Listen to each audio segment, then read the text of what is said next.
Bonjour, aujourd'hui je suis avec Gab, avec Médoc et également avec Edouard Bochemin qui travaille chez Nadeo. Et justement, on va parler de Trackmania et Mania Planet. Bienvenue dans Extra Life.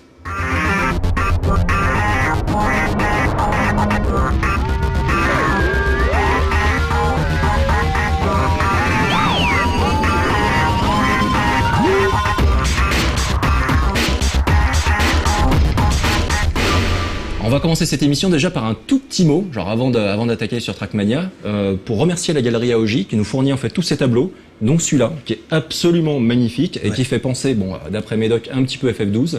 Et moi celui-là je trouve qu'il fait penser un petit peu à Legend of Mana, donc on est très Square Enix. Donc ça tombe bien puisqu'on va parler un petit peu de RPG aussi à la fin, donc avec Questmania, mais on va déjà commencer par Trackmania.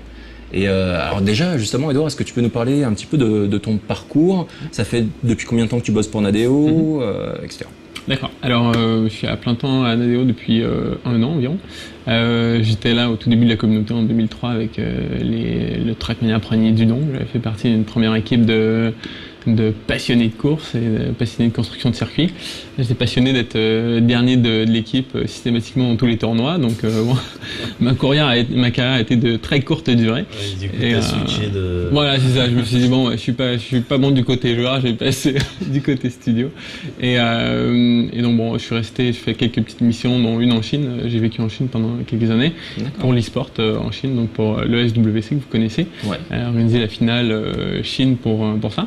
Et quand je suis revenu à Paris, en fait, je suis en contact avec le patron du studio, Florent Gassénarac, et donc on s'est dit pourquoi pas se lancer dans l'aventure. Et donc je suis avec eux depuis 1 an et ça se passe très très bien. Ok. Voilà. Ah tiens, justement la Chine, genre est-ce que on joue à Trackmania là-bas? On joue à Trackmania. On joue à Trackmania, alors le premier Trackmania Nations. On y joue depuis sa sortie. On y joue pas mal. Je crois que la communauté en Chine est à... Bon, je vais pas dire de bêtises parce que je me souviens plus des chiffres. En gros. Fourchette, c'est des dizaines et des dizaines de milliers de Chinois qui y jouent depuis un certain temps. Et c'est une communauté très très structurée avec un excellent niveau de jeu. Et donc voilà. Donc la Chine, Trackmania et je dirais en fait 140 ou 150 pays, je pense, sont représentés. T'es venu comment à Trackmania? Tu as découvert le jeu de quelle façon? Tu étais un fan de jeux de caisse? T'étais plutôt un joueur PC? Alors plutôt un joueur PC. J'ai connu au début en 2003, peut-être au moment de la sortie. J'ai rencontré des joueurs rapidement sur les serveurs. C'est une communauté de Trackmaniac, c'est toujours des gens qui sont très à fond dans la déconne, mais aussi dans simplement l'esprit d'équipe, etc. Et donc je suis resté quand même pendant 2 ou 3 ans sur le premier titre. Tu faisais partie d'une guilde, ça se passait comment? Tu jouais avec un groupe de potes? Les Rush Riders. Okay. Et à ce moment-là, j'habitais à Montréal. Je suis originaire du Canada. D'accord. Et donc j'ai connu l'accent. C'est vrai? Ma mère est française. Léger. Les linguistes arrivent à distinguer une touche texte. Et donc voilà. Et donc j'ai connu toute une team de joyeux lurons et avec lesquels on a décidé de se tirer la bourse sur les tournois, etc. C'est fort sympathique. Et ensuite je suis parti en Chine finalement et puis voilà, j'y reviens. Et alors du coup il y a le Trackmania 2 Canyon là qui est sorti en septembre. Ouais. C'est ça? Tout frais sorti. Voilà, tout à l'heure tu nous parlais de ton expérience avec ta bande de jeunes, tout ça, un petit peu l'aspect communautaire. Comment là ça se goupille la communauté justement autour du Trackmania 2? Alors grand plaisir, pour moi c'est une espèce de retour aux sources, peut-être ma nostalgie qui parle ici, mais des serveurs avec une excellente ambiance, des gens, des anciens, mais aussi beaucoup de nouveaux, des gens attirés par Trackmania, avec le petit 2 en exposant. Et la nouvelle sortie, les graphismes qui sont aussi, je pense, très très intéressants et qui font entrer beaucoup, qui attirent un nouveau public carrément. Et donc sur les serveurs, ça se passe extrêmement bien. Beaucoup de courtoisie, je dirais, pour un jeu en ligne. Où des fois, c'est vrai que c'est un peu rude. L'atterrissage pour la première fois, on rentre dans un premier serveur et tout de suite, tac, on se fait ramasser. Et ben là, pour le coup, les gens sont vraiment excessivement accueillants.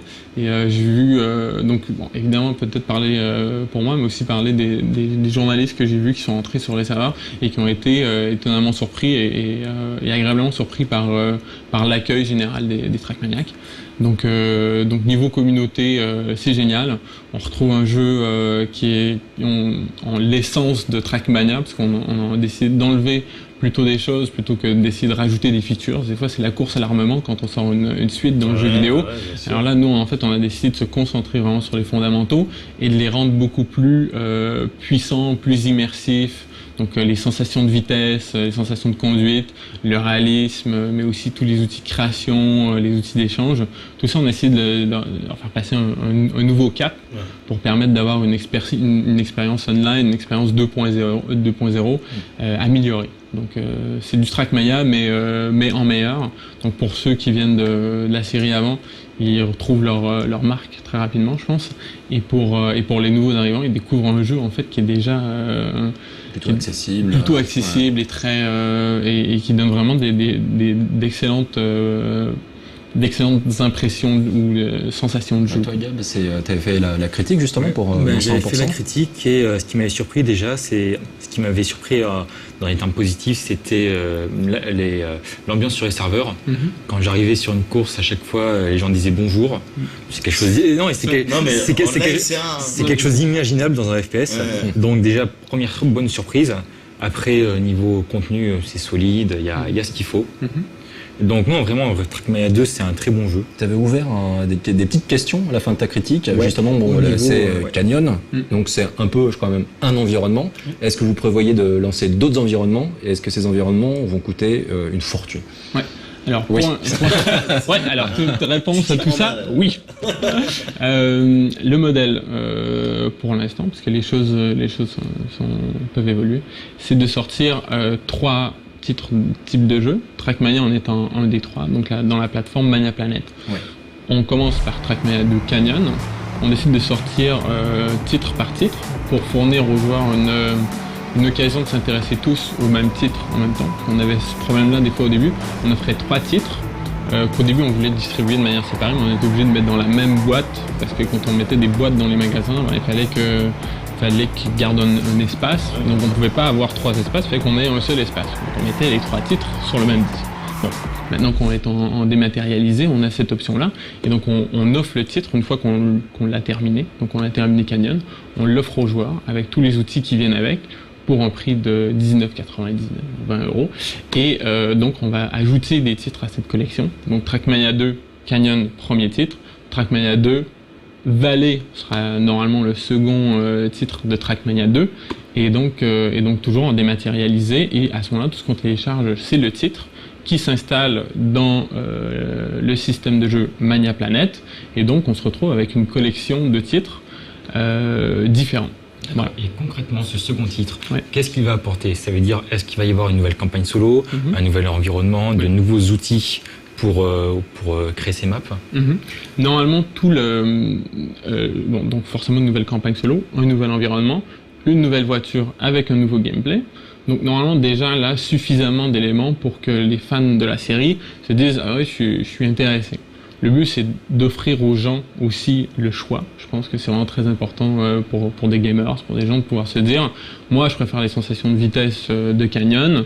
J'ai vu les trailers de Valley ou je l'ai essayé chez un pote, etc. J'aime bien parce que ça me fournit peut-être plus simulation, peut-être. J'ai pas encore joué, donc je suis pas en train de vous révéler des trucs, mais un gameplay différent, peut-être plus précis, ou peut-être peut-être même encore plus de sensations de vitesse. Une voiture qui va aller à 10 000 km/h, on sait rien. Et donc ça me permet de choisir et de me dire bon, moi en fait, je suis heureux avec Trackmania 2 Canyon, ou je préfère avoir les 2 titres tout de suite. Il y a des gens qui entreront peut-être au moment de Valley et qui se diront ah bah ouais, Canyon en fait ça a l'air vachement sympa, donc ils se le procureront. Donc du coup tu dois payer les jeux indépendamment. Voilà. D'accord. Et à chaque fois c'est à peu près le même prix pour. Voilà, normalement on devrait tourner aux alentours des mêmes prix. Je suppose, voilà. Le futur de la distribution, je vous dirais, c'est pas de mon ressort. Donc, Mais du coup, donc on se retrouve par exemple au bout d'un moment, admettons on s'est acheté donc 3 environnements, Canyon, Valley et puis un 3e. On se retrouve avec le prix d'un jeu normal, avec seulement 3 environnements. Vous n'avez pas l'impression que, avec en face, même si vous jouez évidemment pas du tout sur le même tableau, mais avec en face les Forza, les trucs comme ça, vous juste proposez 3 environnements, c'est un petit peu léger. Alors, en fait, nous, on se compare évidemment à ce qu'on a sorti avant, essentiellement. Les gens disent souvent, 3 environnements, si c'est 20 € chaque, on sera là sur aux alentours de 60 € pour, c'est le prix d'un jeu complet. Ouais. C'est le prix des sorties des autres titres. Ce qu'on avait comme souci aussi, c'est que si on disait aux gens acheter le premier Trackmania, le deuxième Trackmania, racheter ensuite Trackmania United où on avait les 3 environnements du premier, les 3 environnements du second, il fallait racheter une boîte encore parce qu'il y avait les updates et les machins. Avec Mania Planet, tout ça s'est updaté directement au fur et à mesure qu'il y a des updates au système de jeu, et donc c'est plein confort pour les gens. Et ils ont aussi le choix d'en prendre 1 ou 2 ou 3 et d'avoir quand même Trackmania 2 au complet. Ouais. C'est-à-dire qu'une fois qu'on a les outils de création de Canyon, en fait on n'a pas le tiers des outils de création, on a les outils de création maximum pour un seul titre. Donc effectivement, est-ce que les gens achèteront systématiquement les 3 ? Je crois que pour les gens qui aiment vraiment ce type de jeu-là, si on parle d'une sortie tous les 10 ou 12 mois, ça crée une actualité, ça donne une bonne raison de se réunir avec les potes sur le nouveau titre. Et 60 € sur une durée de 3 ans pour jouer à du Trackmania tous les soirs, c'est relativement raisonnable. Ouais. On regarde les chiffres, le temps de jeu sur Trackmania 1, on est en moyenne à 140, 150 heures, incluant des gens qui ont peut-être joué quelques heures et des gens qui ont joué beaucoup. Je pense que on a fait la preuve que la jouabilité, la rejouabilité est excellente avec du Trackmania. Donc voilà. Et en plus, tu as les niveaux que tu peux télécharger, créés par les joueurs. Là, aujourd'hui, sur Trackmania 2, vous en êtes où à peu près ? Alors, j'ai pas regardé, j'aurais dû mieux faire mes devoirs avant de me dire qu'est-ce qu'ils m'ont posé comme question ? J'ai pas pensé à celle-là. C'est des milliers et des milliers, 4 ou 5 000 minimum, seulement sur un seul site de téléchargement. Est-ce qu'il y a une validation de ces circuits ? Est-ce que vous avez une équipe dédiée qui essaye tous les circuits, qui dit ok, celui-là on le met, celui-là on le met pas ? Une armée de Chinois. C'est la question cachée. Non, en fait, la validation qui est faite par le joueur au moment où il termine son circuit. D'accord. Par exemple, quand on crée, on fait un point de départ, un point d'arrivée, on peut mettre des checkpoints, et ensuite, si on est trop nul pour conduire son propre circuit, en fait, on n'a pas le droit de le proposer au reste des gens, parce qu'évidemment, il y aura des circuits qui seraient impossibles à terminer, et il y aurait sans doute des petits malins qui s'amuseraient à faire des circuits qui seraient impossibles à terminer. Donc, première validation. Deuxième validation, c'est validation par les pairs. Donc, sur les serveurs, il y a un outil de vote qui permet de voter j'aime la map, j'aime pas la map. Si t'aimes la map, elle revient plus souvent. Et si une map a zéro like, et ben, à mon avis, on la verra plus très souvent. Et même chose sur les outils de partage. Donc les gens peuvent donner des awards, faire des commentaires, etc. Et donc c'est comme l'internet. YouTube, est-ce qu'il y a des gens qui regardent toutes les vidéos pour dire non, pas cette vidéo-là. Mais du coup, il y a personne de Mania Planet qui jette un œil à. C'est-à-dire, je peux créer un circuit en forme de pénis. Il y a pas de problème. Alors bonne chance. C'est des idées. Non, mais je sais pas. Le Willy est un classique dans les dans les jeux de création. Mais alors, dans le genre jeu avec du contenu proposé par les joueurs, il y avait Little Planet.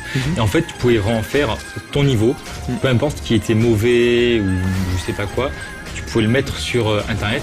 Et après, s'il était vraiment trop mauvais, au bout d'1 mois, il disparaissait. Enfin, tu trouvais que dans les limbes du... Là, il parle pas de mauvais, en fait, il parle de mauvais goût. Mais même mauvais goût, enfin mauvais... Non, mais il me semble que pour Little Big Planet, il y avait quand même des gens de Sony qui venaient jeter un œil. T'avais une modération, mais au niveau du copyright.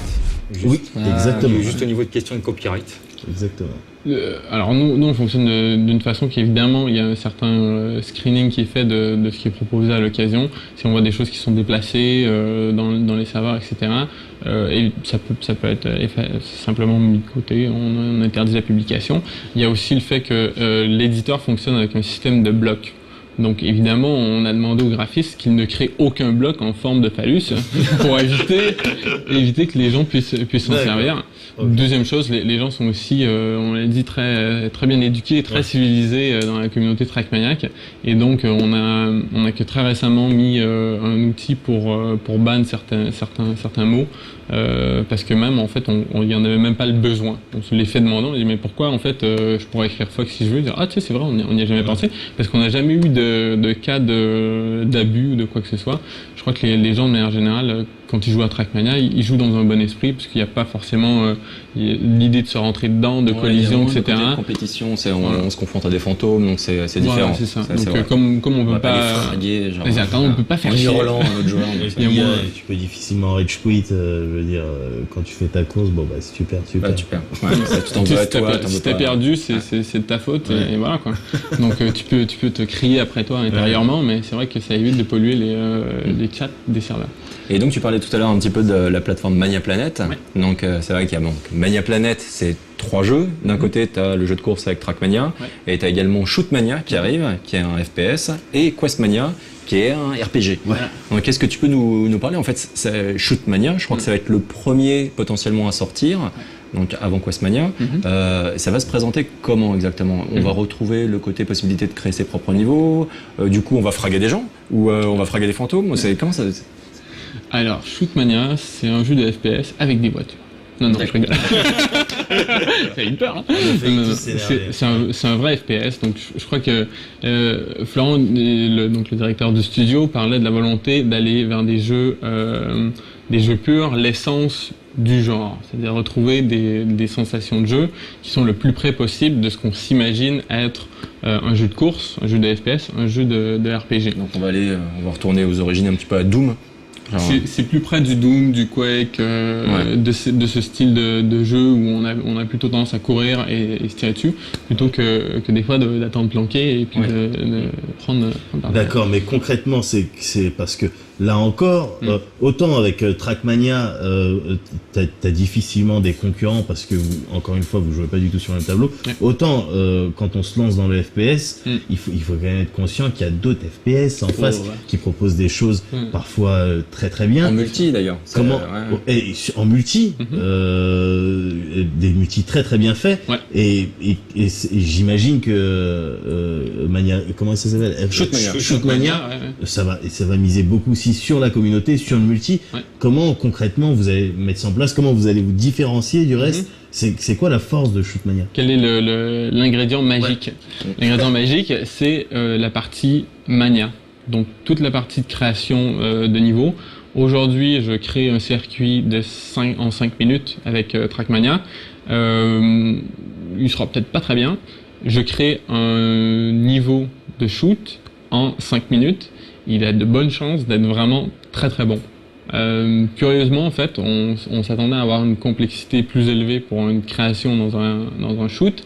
En fait, étant donné qu'il faut très très bien calibrer les vitesses, les virages, etc. dans un circuit pour que ça soit plaisant et que c'est un truc très linéaire.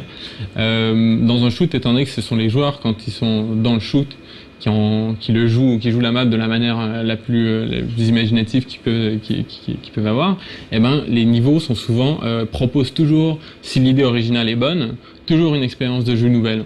Donc Shootmania, c'est la promesse chaque fois qu'on se connecte à une nouvelle map d'avoir une nouvelle expérience de jeu. Vous êtes combien bossé dessus en ce moment? Alors on est studio de développement et publishing, donc vraiment le corps de Nadeo. On est entre 25 et 30, ça varie en fonction évidemment. Alors tu as dit que les influences au niveau gameplay de Shootmania c'était Quake, c'était Doom. Mais justement c'est quelque chose qui m'intéresse beaucoup parce que on n'a plus de jeux comme ça. Ouais. Si je vais juste repréciser, en fait, étant donné qu'on crée tout, on crée le niveau en 5 minutes, donc quand on se connecte à un niveau, en fait, on peut connaître les règles, on peut avoir des règles aussi qui sont inventées, donc des modes de jeu, on peut les créer nous-mêmes, en fait. Moi, j'ai joué avec le Mania Script, c'est une des nouveautés qui vient avec Mania Planet, les gens créent leurs règles. Donc en fait, il y a des règles qui ont été créées très rapidement sur des idées très simples, mais qui sont franchement dévastateurs. Parce que c'est le plaisir à l'état pur. On n'a pas besoin non plus de penser que le mode de jeu doit convenir à absolument tout le monde, parce que les gens viendront comme ils sont et joueront comme ils sont. Donc je parlais d'un gameplay plutôt Quake et plutôt comme à l'origine, mais en fait si moi je décidais de refaire un jeu de shoot très réaliste, donc de faire des maps qui sont adaptées à du tactique vraiment très très poussé, à du teamwork excessivement poussé aussi, et de faire un mode de jeu qui lui correspond, rien ne m'empêche de le faire. Et donc, je crois qu'avec Trackmania, on a vu le développement de beaucoup de micro-communautés de gens qui jouaient de la manière dont ils l'entendaient. On a les classiques, sont la communauté GP, donc des gens qui font des grands prix. Ils recréent des tracés, le Grand Prix de Montréal ou nommez-les. Ils mettent le nombre de tours suffisant pour tourner en boucle pendant le nombre d'heures de la durée d'un Grand Prix. Ils mettent une bagnole qui ressemble vaguement à une F1, ou plutôt assez bien une F1 d'ailleurs, et ils refont des GP ensemble, quoi. Et donc il y a des teams de GP qui font ça.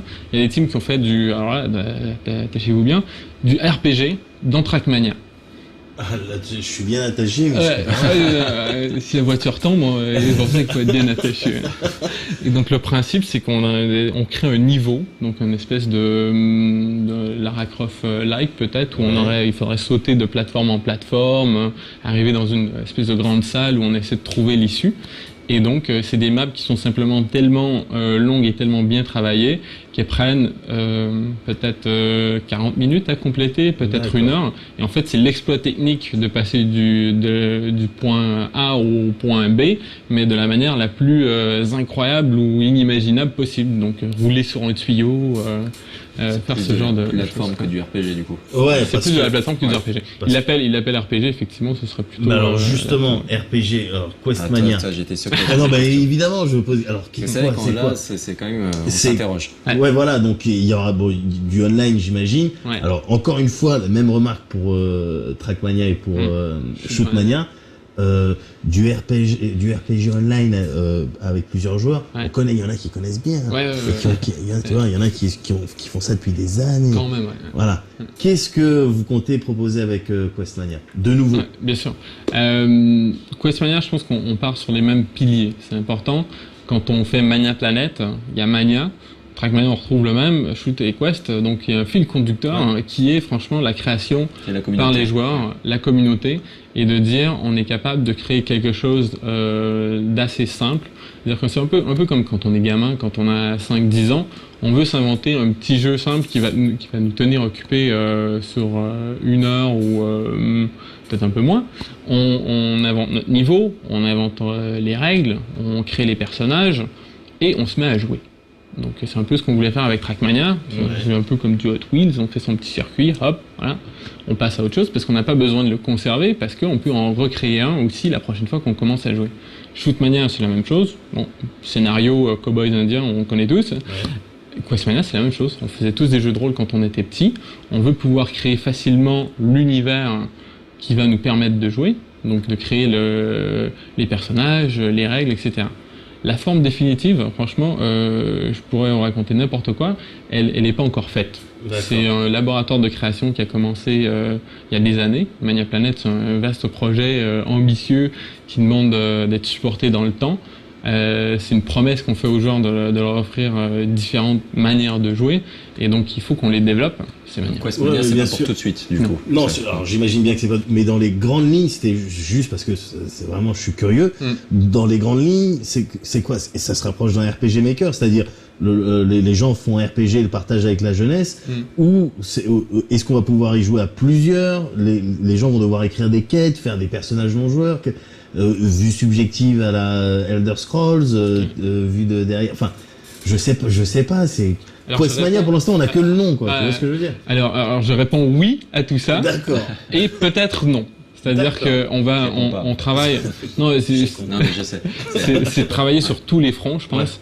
À Nadeo, on ferme jamais de porte pour des bonnes idées jusqu'à la dernière minute.